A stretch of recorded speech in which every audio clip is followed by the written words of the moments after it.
Mesdames, Messieurs, bonsoir à toutes et à tous. Merci pour votre fidélité. Ce soir, dans votre émission politique, l'invité, nous recevons un industriel, chef d'entreprise. Il est aussi homme politique français, membre de la République En Marche. Il s'agit du député Thomas Gassiyou. Il est d'abord maire de 2014 à 2017, avant d'être élu député de la 10e.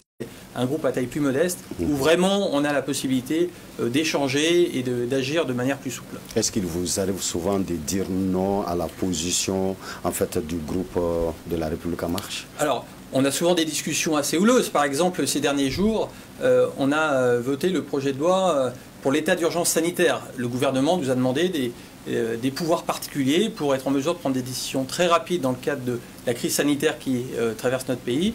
Le gouvernement, par exemple, voulait avoir une date quasiment à fin 2021, et nous, au sein de la majorité, on a dit on voulait jusqu'au 31 juin. Et finalement, on a fini par avoir raison. Et donc, c'est toujours une discussion au sein de la majorité pour faire entendre notre voix. D'accord. Alors, M. Gassiyou, ce soir, nous allons parler principalement de la présence militaire française dans le Sahel et au Mali. Alors, pour un rappel, de 2013 à 2015, la France a collaboré avec le MNLA en termes d'équipement, de formation, d'argent. C'est vrai, vous n'étiez pas encore député à l'époque, mais vous étiez maire. Et l'État est une continuité. Pouvez-vous nous dire pourquoi la France a opté ainsi? Alors, moi, vous me dites quelque chose. Effectivement, je suis élu depuis 2017. Et moi, ma vision de notre action depuis 2013, c'est une intervention demandée par les autorités maliennes de l'époque. On le rappelle, hein, ils avaient une colonne de djihadistes qui filaient tout droit vers Bamako, avec un risque de semer le désordre très profondément dans le pays. Et à l'époque, les autorités maliennes ont appelé au secours la France en disant voilà, venez, intervenez. C'est le président Hollande qui était alors au pouvoir en France. C'est pas un président, moi, à titre personnel, que je soutenais, mais pour le coup, je soutiens cette intervention, cette réponse aux demandes des autorités maliennes, parce qu'on a une grande histoire entre nous, parce que nous, au Sahel, on a 15 000 Français qui vivent sur place, on a énormément de Maliens, plusieurs centaines de milliers de Maliens qui vivent en France, et donc nos histoires sont liées, et donc on a répondu favorablement à cette situation avec l'opération Serval, qui a permis de mettre en place très rapidement une force, et de reconquérir le pays aux côtés des forces armées maliennes, de libérer de libérer finalement ce pays qui était aux mains des djihadistes sur toute sa partie nord. Et je crois qu'à l'époque, cette intervention a été vraiment salutaire pour le Mali. Alors aujourd'hui, quand même, vous êtes au niveau de la commission permanente défense et puis forces armées de l'Assemblée nationale française. Et il n'y a plus de coopération aujourd'hui entre la France et un groupe armé? Ah bah non, aujourd'hui la France est aux côtés de l'État malien et des États du Sahel pour, d'une part, intervenir militairement à la demande des États sahéliens, qui d'ailleurs se sont constitués autour du G5 Sahel, mais également participer à la montée en puissance des armées sahéliennes, dans l'espoir un jour de ne plus être nécessaire sur place. Et puis, il faut le rappeler, il y a deux autres piliers également de notre présence. C'est non seulement les politiques de développement, puisqu'on pense qu'on pourra gagner la guerre que si on arrive à apporter des services minimums à l'ensemble de la population, et puis le retour de l'État, qui me semble extrêmement important pour que chaque personne ait un rapport réconcilié avec l'État et se sente pleinement appartenir à un État-nation. D'accord. Alors justement, parce que les Maliens ne comprennent pas toujours qu'il y ait sur le territoire malien une position quand même ambiguë de la France, parce que les groupes armés qui avaient demandé l'autonomie, l'indépendance à un moment donné, alors sont presque chacun dans une zone bien déterminée. Par exemple, Ménaka, on a le Gacha, on a le MSA. Kidal, par exemple, on a le MNLA. Et on a vu l'armée française, les Barkhane, participer même à des patrouilles mixtes aux côtés du Gacha, du MSA et des FAMA. Au même moment, l'armée malienne ne peut pas aller à Kidal. Les cas Kidal, les Maliens n'arrivent vraiment pas à le comprendre. Quelle explication vous pouvez donner aux Maliens ce soir? Pourquoi notre armée, notre administration ne peut pas s'y rendre? Alors, pour moi, il n'y a aucune ambiguïté. Encore une fois, la France intervient à la demande des autorités maliennes, et d'ailleurs n'est pas seule, puisqu'on a 13 000 soldats de la MINUSMA, si vous le souhaitez, on pourra en reparler, et on a également des forces européennes qui qui interviennent de manière importante sur place dans le cadre de l'EUTM, de Takuba, de Cap. Et puis on a un soutien précieux également d'autres alliés, par exemple les États-Unis d'Amérique, qui apportent beaucoup d'appui, notamment en matière de renseignement. Et donc la France combat aux côtés de ses alliés et de l'armée malienne. Pour autant, je crois qu'en 2015, un accord de paix et de réconciliation a été signé à Alger, avec des groupes armés signataires. Et donc finalement, il y a aujourd'hui un travail qui est fait avec l'ensemble des forces en présence dans le but d'une réunification du pays pour aboutir à une solution politique qui est décidée par les Maliens. Sauf qu'on ne voit toujours pas l'armée française avec les FAMA à Kidal. Alors, ça est là à Menaka, ça est là à Tombouctou, ça est là à Gao, mais jamais à Kidal. Pourquoi? Alors, à Kidal, à ma connaissance, moi vous savez, je suis un député, je travaille en partie sur les questions de défense et je vais essayer de vous apporter les réponses les plus précises possibles. À Kidal, l'armée française est présente. À ma connaissance, la MINUSPA est présente et à ma connaissance, les FAMA sont présents. Je crois qu'on a déjà 2 compagnies qui sont présentes à Kidal et je crois qu'une troisième va arriver prochainement. Est-ce qu'on va appeler ça FAMA? Est-ce qu'on ne va pas appeler ça armée reconstituée dans le cadre de l'application de l'accord d'Alger? Pour moi, c'est la même chose. Effectivement, l'accord de paix et de réconciliation signé par les autorités maliennes prévoit effectivement une armée reconstituée. Et je crois que l'ensemble des signataires ont dit qu'effectivement, elle devait comprendre 50% des populations locales pour prendre en compte l'ensemble des sensibilités. Aujourd'hui, c'est le cas des FAMA qui sont à Kidal, à ma connaissance. Et ces FAMA sont pleinement des FAMA. On ne peut pas être à moitié FAMA. C'est l'armée du Mali qui répond à la demande et à l'autorité de l'armée malienne et qui sera bientôt complétée, je crois, par une 3e compagnie. D'accord. Alors, j'ai parlé tout de suite des patrouilles mixtes dans la zone de Menaka, Gacha, Fama, MSA et puis Barkhane. Depuis 2018, et soudain, ces patrouilles mixtes n'existent plus. L'opération patrouille mixte s'est arrêtée. Pourquoi? Est-ce que c'est pour des raisons de résultats? Moi, ce que je constate sur le terrain, c'est que tout le monde travaille en bonne intelligence. Récemment, vous avez eu l'opération Bourrasque, qui comprenait beaucoup de forces sahéliennes, je crois plus de 50%. Et en ce moment même, vous avez l'opération Eclipse, pour laquelle l'armée malienne est pleinement engagée et qui donne vraiment de bons résultats. Et je peux vous dire que l'armée malienne, c'est une armée qui est combative, qui sait se battre et qui vraiment est efficace sur le terrain. Et donc tout ça se passe bien. Chacun combat à son niveau. La MINUSMA également dans son mandat, mais par contre qui est un mandat non offensif, qui est un mandat de protection des populations. Et je crois qu'on peut dire que la collaboration sur le terrain est bonne. D'accord. Alors, nous avons vu le président Macron déclarer que l'ennemi numéro 1, c'est l'État islamique.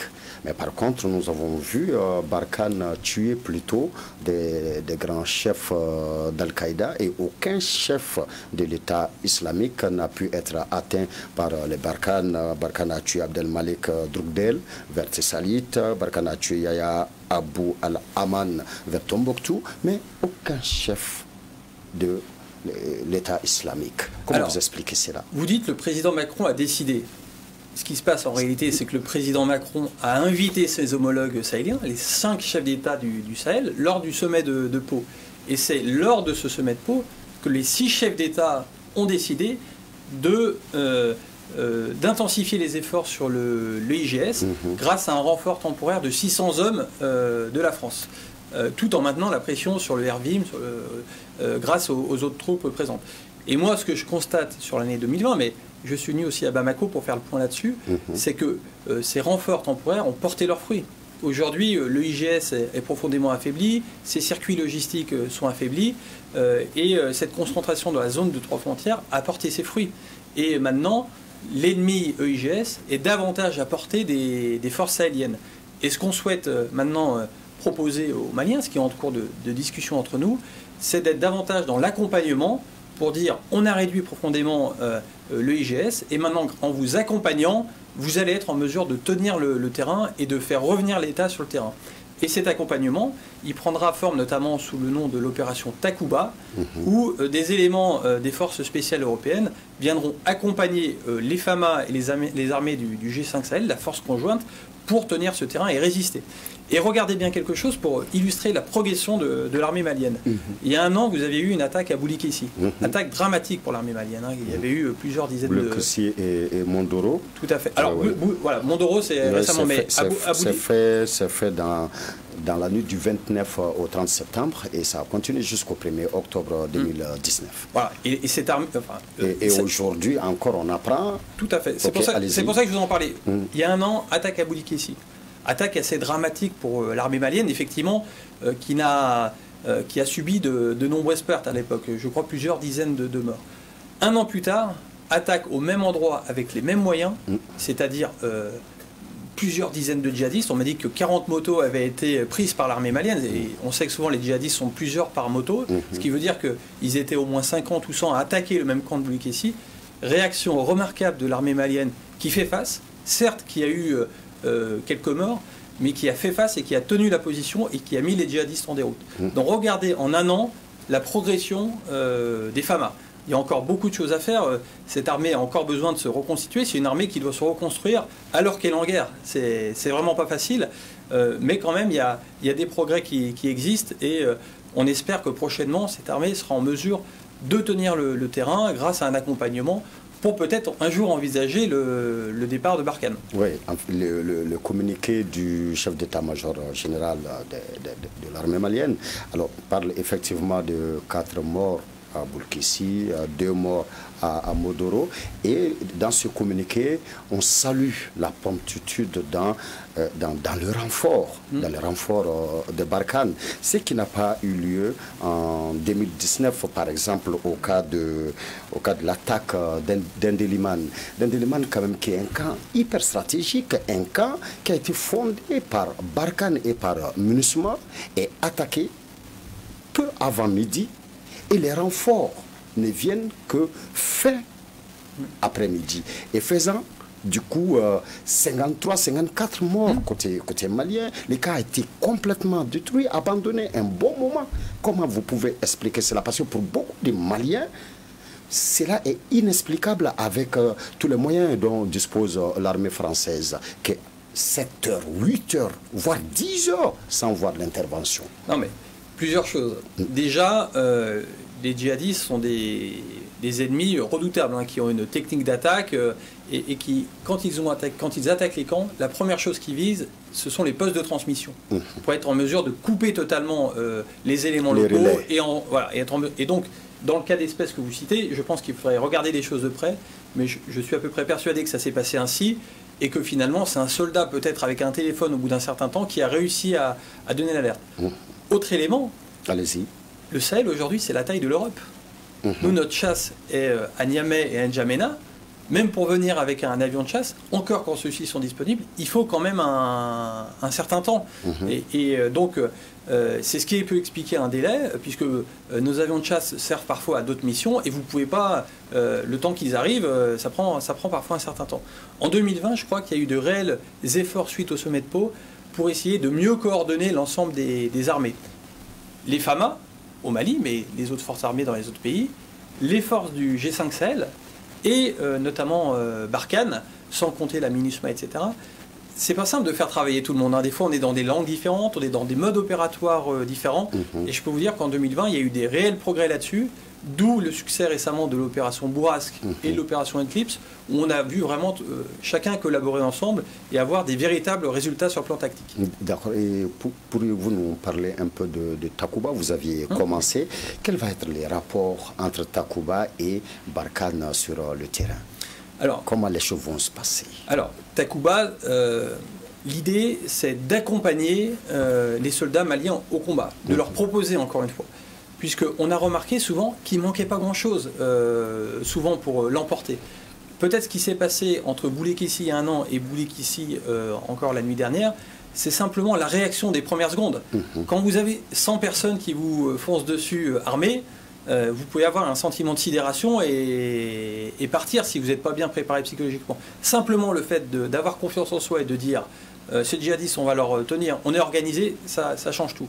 Et souvent, il ne manque pas grand-chose pour que l'armée malienne soit vraiment une armée de très bon niveau, sachant qu'elle est énormément progressé.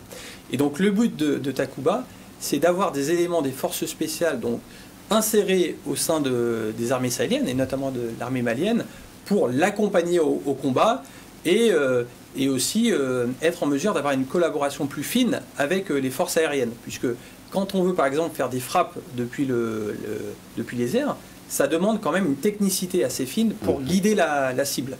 Vous avez besoin de contrôleurs aériens au sol. Et donc Takuba, ça sera cette capacité à accompagner, à être embarqué avec les forces maliennes pour finalement leur donner l'avantage décisif pour remporter les batailles. D'accord. Et finalement, la France au Mali n'est vue que sur le plan militaire aujourd'hui. Depuis 8 ans, la situation n'évolue pas. Et pour les Maliens, alors la France a un autre agenda ici, a d'autres intérêts au Mali. Alors, qu'est-ce qui pousse la France à vouloir être dans le Sahel, au Mali? Pour quel intérêt? Alors, déjà, je ne peux pas vous laisser dire que la France n'est présente que militairement au Mali. Notre histoire, c'est une longue histoire. J'ai dit visible. Visible. La France est visible aujourd'hui, de nos jours. Sinon, on sait, hein, il y a l'aide au développement, il y a la coopération, il y a beaucoup de choses entre la France et le Mali. Il y a des lycées français, il y a une coopération culturelle. Ce soir, j'ai mangé dans un restaurant tenu par des Français, où j'ai échangé avec beaucoup de Maliens. Il y avait une très bonne ambiance. Vous avez des très belles entreprises françaises ici, oui. Et plusieurs centaines de milliers de Maliens en France qui sont partie intégrante. Mais les Maliens lambda ne voient la France aujourd'hui que sur le plan militaire. Vous pouvez en être sûr. Et cette coopération militaire, elle est décriée. Le 20 janvier, il y a eu même une marche qui a été dispersée, une marche contre la présence de l'armée française au Mali. Et il y avait comme question de fond la problématique de l'intérêt ou des intérêts de la France. Alors la France a quel intérêt à être là? Mais simplement, moi je suis au Mali depuis samedi. J'ai un très bon accueil de partout où je me trouve. Il y a peut-être parfois un discours anti-français de certains qui cherchent à profiter de la situation, que ce soit des individus pour gagner un peu sur le plan politique, ou même des États qui sont parfois des États adverses à la France. Vous voyez parfaitement de qui on peut parler. Donc il y a un discours parfois anti-français, mais moi je ne ressens pas du tout ce sentiment anti-français. J'ai été dans Bamako là, depuis 2 jours, j'ai toujours été très bien accueilli. Par contre, effectivement, il y a une situation qui est complexe parfois à expliquer. Et il faut effectivement qu'on précise bien, comme vous me le demandez, les motivations de la France. Justement. Mais les motivations de la France, c'est quoi? C'est déjà de dire que, les autorités sahéliennes nous demandent à l'unisson, les 5 chefs d'État, d'être là, d'être présents. Et nous le redemandent au sommet de Pau.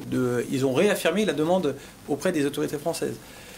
La deuxième raison, c'est qu'on a 15 000 Français qui habitent dans la zone sahélienne. Et à Bamako, je crois que vous avez 8000 Français qui habitent là, qui sont aussi de nos ressortissants, des gens à protéger, sans compter l'ensemble des Européens. Et malheureusement, les Européens n'auraient pas les moyens d'évacuer tous les Européens si il y avait le pays qui chavirait. Et donc, on est demandé par les États sahéliens.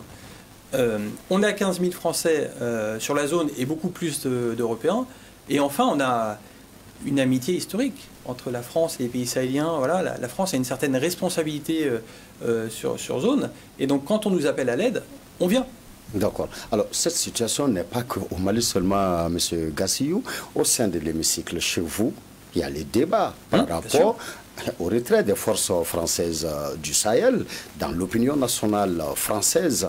Alors, c'est la dégringolade, on peut dire d'une certaine manière, par rapport à l'approbation de l'intervention militaire française. Quand Hollande arrivait en 2013, alors, l'opinion nationale française était presque à 70% favorable à cette intervention. Mais aujourd'hui, pratiquement 50-50 en France. Est-ce que cette situation n'est pas de nature à avoir des incidences sur votre politique Barkhane, par exemple? Alors, vous savez, dans une démocratie, surtout à l'approche d'élections, dans un peu plus d'1 an, ce sera des élections importantes pour la France. C'est normal qu'il y ait des chamailleries et des personnes également qui, parfois, chez nous, veulent profiter de la situation. Et donc, plus on s'approchera des élections, et plus en France, il y a des gens qui essaieront de porter une voix différente pour essayer de profiter de la situation. Et c'est le jeu normal de la démocratie. Quant à la population, vous avez raison. Moi, je suis élu d'une circonscription rurale. Et parfois, les gens m'interpellent dans la rue en disant monsieur le député, vous travaillez sur la question du Sahel. C'est vrai qu'on est quand même inquiet, puisqu'on voit certains soldats qui meurent. On est à 50 soldats qui sont morts au Sahel depuis le début du conflit. Mais voilà, quand même, on tient à notre liberté, à notre sécurité. On a une amitié historique. Je peux vous dire que même au fin fond de la campagne française, l'amitié historique entre la France et le Mali, c'est quelque chose qui compte. Moi, mes parents étaient vraiment d'origine très rurale. Ils sont venus, quand ils étaient jeunes, plusieurs années à Tienfala, vers Koulikoro, pour mener des actions de développement. Et cette amitié franco-malienne, c'est quelque chose qui compte. Et donc les gens, des fois, peuvent douter, peuvent se dire cette opération, elle nous coûte cher en finance, elle nous coûte cher, on a des soldats qui tombent. Mais voilà, on pense que quand même notre sécurité se joue ici. Et donc comme on nous demande d'apporter de l'aide, on le fait volontiers, parce que c'est bien plus que la sécurité du Sahel qui se joue ici. Si on laissait la situation se dégrader, on pourrait avoir un État djihadiste qui pourrait s'installer et ensuite menacer l'ensemble de la zone, les pays côtiers et même le sud de l'Europe. Et bientôt un sommet du G5 à N'Djamena, quand nous voyons dans le Sahel les pays les plus frappés, le Mali, le Niger, le Burkina Faso. Pourquoi tenir ces sommets-là à N'Djamena? Pourquoi pas dans l'un de ces trois pays? Alors, ce sommet de N'Djamena, c'était un rendez-vous que se sont fixés les chefs d'État à Pau. Ils se sont dit, on prend des décisions importantes à Pau, cibler le GIS, se concentrer sur la zone des trois frontières, et on fait le point dans un an pour voir comment les choses avancent. Pourquoi ce sommet se tient à N'Djamena au Tchad? Puisque vous savez qu'au sein du G5, il y a une présidence tournante. Là, on est sous présidence mauritanienne. C'est d'ailleurs pour ça que le dernier sommet a eu lieu à Nouakchott. Et à partir de février, ce seront les Tchadiens qui prendront la présidence, qui vont avoir une feuille de route sahélienne pour les affaires du G5. Et donc, c'est bien normal que le sommet se tienne chez eux. D'accord. Est-ce que vous pourrez nous parler des raisons de ce sommet-là, les grandes thématiques et les résultats attendus? Je pense que la thématique principale, c'est de dire, un an après Pau, où en est-on? Où en est-on sur le volet militaire? Où en est-on sur la montée en puissance des forces sahéliennes? Où en est-on sur le développement? Est-ce qu'il y a des services qui reviennent pour les Sahéliens? Et où en est-on sur le retour de l'État? Moi, si vous voulez, ma vision sur ces 4 piliers, je pense que sur le volet militaire, on a fait le job. Barkhane a fait le job avec ses forces armées partenaires. On a eu des résultats extrêmement tangibles en 2020. Comme vous le dites, on a tué des chefs djihadistes importants, on a désorganisé des réseaux logistiques. Et c'est d'ailleurs pour ça qu'aujourd'hui, l'adversaire s'en prend à nous avec l'arme des faibles, qui est des explosifs posés sous la route. Parce qu'ils savent très bien que dans le cadre d'une confrontation directe, ils auraient aucune chance. Donc, sur le pilier 1, on a bien avancé. Sur le pilier 2, qui est celui du renforcement des capacités militaires sahéliennes, il y a eu des progrès, on parlait de Boulikessi, mais clairement, il y a encore du chemin à parcourir pour que les armées sahéliennes soient parfaitement efficaces et en mesure d'assurer seules leur sécurité. Et je peux vous dire que la France n'a qu'un seul souhait, c'est que les Sahéliens soient autonomes pour qu'elle n'ait plus besoin de répondre à l'aide, puisque c'est une opération quand même qui est coûteuse pour nous, et pendant qu'on est ici au Sahel, on n'est pas ailleurs. Donc il y a du progrès à faire encore sur les armées sahéliennes, bien qu'elles aient énormément progressé, et notamment les FAMA sont vraiment des soldats courageux quand ils l'ont montré à de nombreux égards. Ensuite, sur le développement et sur le renfort, sur le retour de l'État, sur le développement, il y a eu énormément d'argent qui a été investi, mais effectivement, il faut s'assurer que cet argent arrive bien auprès des demandeurs et soit utilisé correctement. Et donc là, il y a une meilleure coordination qui va se mettre en place à l'échelle du G5 Sahel pour être sûr que ce qu'on déploie correspond aux besoins. Et enfin, sur le retour de l'État, je pense que ce sera un message extrêmement fort du sommet de N'Djamena, c'est de dire qu'une fois qu'on a reconquis des zones, comme la zone des 3 frontières, il faut rapidement que l'État revienne ici et montrer à la population qu'une fois qu'on s'est séparé des djihadistes, les écoles puissent réouvrir, le gouverneur puisse arriver, puisque si l'État ne revient pas, eux, les djihadistes reviendront. D'accord. Alors, un fait marquant l'actualité en France et en Algérie est important à rappeler ici. L'historien français Benjamin Stora a déposé les rapports Stora le mercredi 20 janvier passé au président Macron. Son rapport sur les questions mémorielles portant sur la colonisation et la guerre d'Algérie, du dossier douloureux des harkis à celui des archives. Est-ce que ce travail de mémoire s'annonce facile? Ah non, c'est sûr, une chose, c'est que c'est pas facile. On parlait de l'histoire chargée entre la France et le Mali, mais elle est au moins autant chargée entre la France et l'Algérie.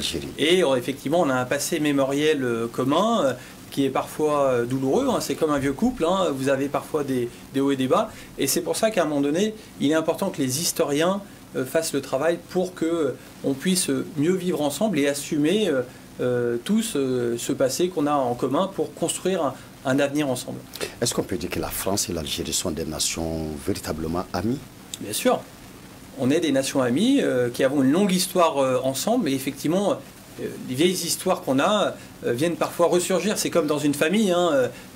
Parfois, quand vous avez des décisions à prendre, on vous redit « Ah, mais il y a 20 ans, quand j'étais ton petit frère, tu m'as maltraité, donc maintenant cette histoire ressurgit. » Eh bien, le rapport de la France et de l'Algérie, c'est un peu ça. On a connu des histoires, des hauts et des bas ensemble, et parfois, cette histoire, parfois un peu douloureuse, remonte à la surface. Et c'est pour ça qu'il est important de bien aplanir les choses et de montrer qu'on veut tous ensemble progresser sereinement vers l'avenir. Parce qu'on a l'impression que le Mali, particulièrement, devient un terrain de guerre entre la France et l'Algérie. Parce que quand on parle de l'accord d'Alger, ça nous renvoie à l'Algérie. Quand on parle de Barkhane, ça nous renvoie en France. Alors, qu'est-ce qui se passe, par exemple, pour qu'on n'aille pas vers une collaboration très étroite entre l'Algérie et la France? On n'entend jamais parler d'Algérie côté opérationnel. Si après Barkhane, il y a eu l'accord d'Alger... On parle de Takuba, hein, c'est l'Europe qui vient, alors qu'il y a l'Algérie toute puissante à côté. Mais, on n'en parle pas, pourquoi? Mais si après Barkhane, il y a eu l'accord d'Alger, c'est bien qu'il y a une certaine collaboration entre les pays pour essayer de trouver des solutions communes. Mais la question que vous me posez, en réalité, il faudra la poser à l'Algérie. Pourquoi l'Algérie ne s'implique pas davantage pour la résolution? Qu'est-ce que la France a fait aussi pour que l'Algérie s'implique? Eh ben, nous, on a des canaux diplomatiques. Le président Macron, je crois, doit retourner bientôt en Algérie pour avoir cette discussion. Vous savez que l'Algérie aussi a connu des péripéties ces derniers mois, ces dernières années, et donc a aussi des choses à régler dans ses propres frontières avant de s'occuper des voisins. Mais moi, je peux vous dire une seule chose, c'est que on a envie de bien faire avec l'Algérie et on souhaite que l'Algérie s'implique parce qu'elle est un des éléments de la résolution de ce conflit. D'accord. Alors notre interview arrive presque à terme. Une dernière question. Quel message avez-vous à l'endroit des Maliens?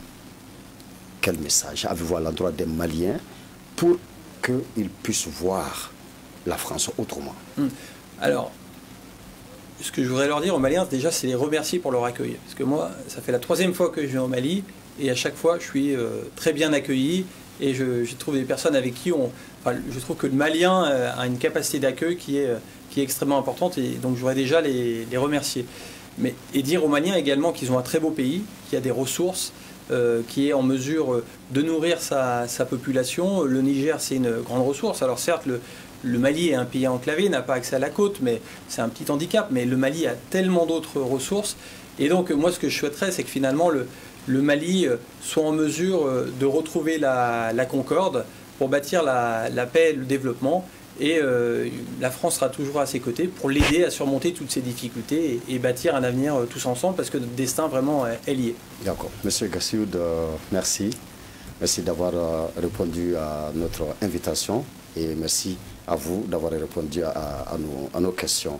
Mesdames, Messieurs, c'était votre émission politique, l'invité, comme je le disais, qui recevait ce soir le député français Thomas Gassiou. Il est membre du parti La République En Marche et membre du groupe Agir Ensemble au sein de l'Assemblée nationale française et toujours au niveau de l'Assemblée française, il est membre de la commission permanente Forces de sécurité et défense. C'est ça. Forces armées et défense.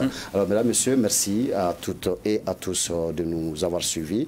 Nous nous retrouvons dimanche prochain pour d'autres débats politiques. Passez une excellente semaine de travail. Merci.